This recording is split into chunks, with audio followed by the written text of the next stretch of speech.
grandpa's cabin disappeared without a trace, and no one remembers it ever existing. Hey everyone, I've been sitting on this for a while because it honestly freaks me out.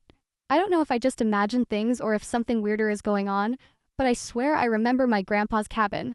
Except now, it's gone. And no one else remembers it. Growing up, my family would visit my grandpa's cabin in upstate New York almost every summer.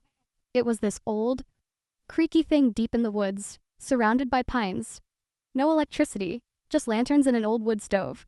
It always smelled like cedar and damp earth. I remember exploring the woods with my brother, skipping rocks in the little creek out back, and listening to Grandpa tell stories on the porch.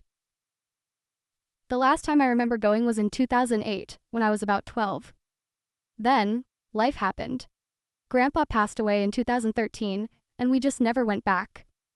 A few months ago, I got nostalgic and asked my mom why we never sold the cabin. She just stared at me like I'd lost my mind. "What cabin?" she asked. I thought she was messing with me, but then I asked my dad, my brother, even my aunt and uncle. No one remembered it. My brother, who used to explore the woods with me, swore we never had a cabin. My mom said Grandpa never even owned property upstate. At this point, I started doubting my own memory, maybe. Maybe I was confusing it with a different place? So I did some digging. I looked through old family photo albums. Nothing. No pictures of the cabin, no photos of us there. I checked property records under my grandpa's name. Nothing. It's like it never existed. But here's the thing. I remember it. I remember how the floorboards creaked in the back bedroom, the way the wind howled through the trees at night.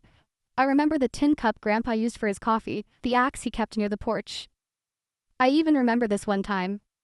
This part gives me chills. When my brother and I saw something in the woods. It was just before sunset and we were playing near the creek when we heard this rustling. We looked up, expecting a deer, but there was this thing standing between the trees. Too tall to be a person, but its arms were weirdly long. It didn't move, just watched us. We bolted back to the cabin, slammed the door, and didn't tell anyone. And now I can't even prove that place existed. Has anyone ever experienced something like this? A place that just vanished? Or am I just losing my mind?